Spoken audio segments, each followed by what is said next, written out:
E aí galera, sejam bem-vindos a mais um vídeo aqui no canal, como vocês estão?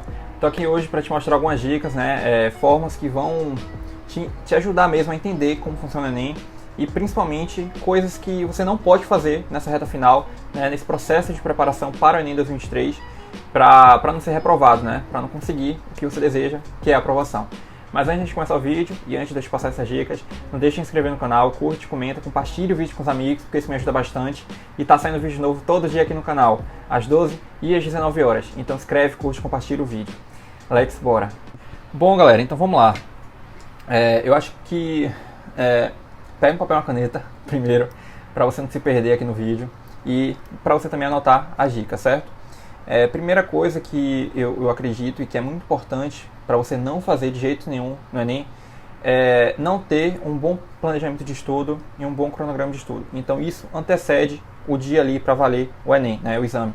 Por que isso? Porque quando você estuda de forma desorganizada, sem saber o que você está estudando, sem ter um planejamento diário, sem ter um cronograma de estudo, fica muito difícil de você entender o que você está estudando, como você está estudando, o que você vai fazer no outro dia, no dia seguinte, para você também listar suas metas, seus objetivos, o que você está fazendo, seu desempenho também, de acordo com aquilo que você está estudando.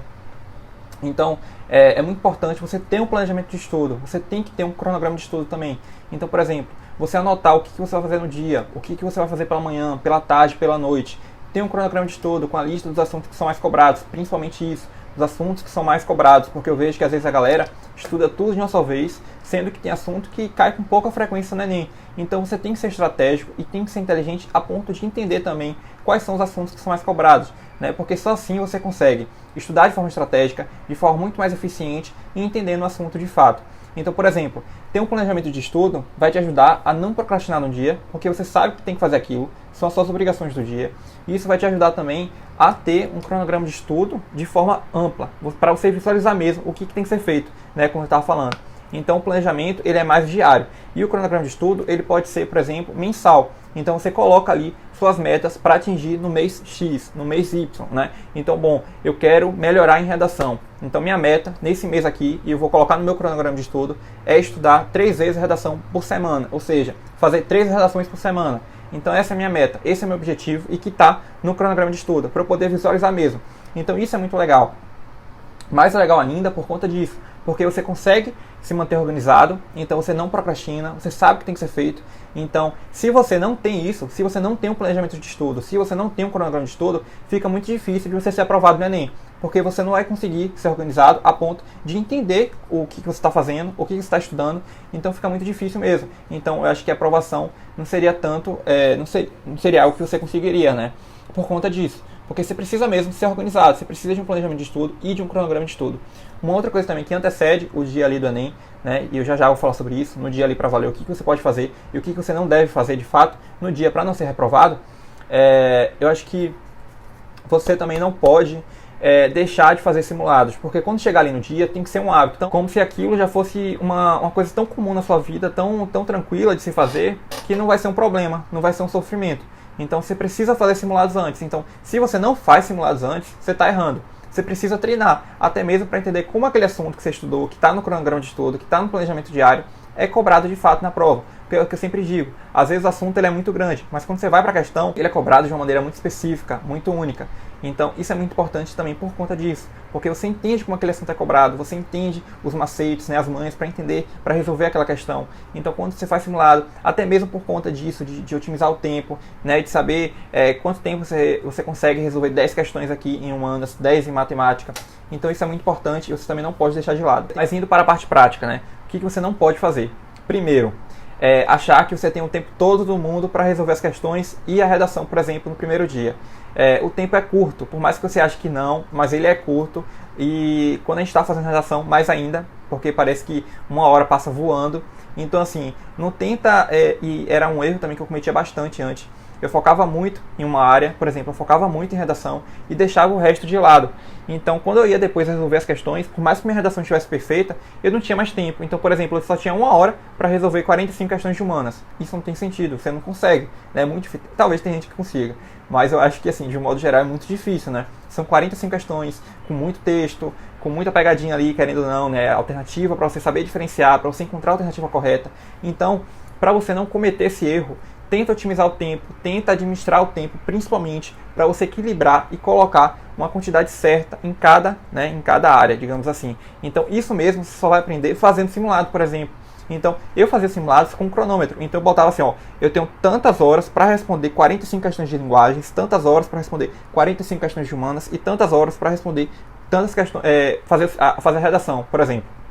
Então, eu colocava tudo isso, eu conseguia administrar, eu tentava, com o cronômetro, definir um tempo certo, limite ali para cada área. Porque assim eu conseguia otimizar meu tempo, principalmente eu não chegava no dia da prova e deixava grande parte do meu tempo para uma coisa exclusiva e o resto eu deixava de lado. Não, porque também não adianta nada você tirar 1000 em uma coisa, em uma área e 0 na outra, né? Uma nota baixa. Porque aí depois na soma, sua nota não vai estar lá, né, a ponto de você ser aprovado.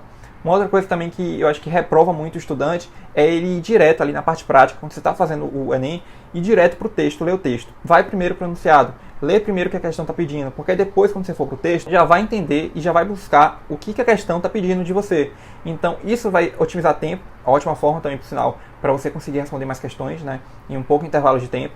E isso vai te ajudar também a você não, como posso dizer, a não marcar alternativa que não tem a ver com o que a questão está pedindo, porque às vezes a alternativa pode ter mais de uma certa, mas não é o que a questão está pedindo, o que o enunciado está pedindo de fato. Então, quando você lê o enunciado e depois você vai para o texto, marcando as informações mais importantes, isso é muito bom, porque você vai otimizar tempo e não vai cometer o risco de marcar a alternativa, né, errada, incorreta. Outra coisa também que eu acredito que reprova muito o estudante é ele não passar direto para o gabarito, a alternativa que ele tem certeza que está certo, que deixa para o final, e deixando para o final, porque quando você deixa para o final, às vezes o tempo é muito curto, né? De novo essa questão do tempo, às vezes o tempo é nosso inimigo, então quando você deixa para o final, às vezes você pode errar o gabarito, ali, né, na ansiedade, no medo, e aí você marca sem nem perceber, com a desatenção. Então, se você faz isso, você pode ser reprovado, porque você vai marcar o gabarito todo errado.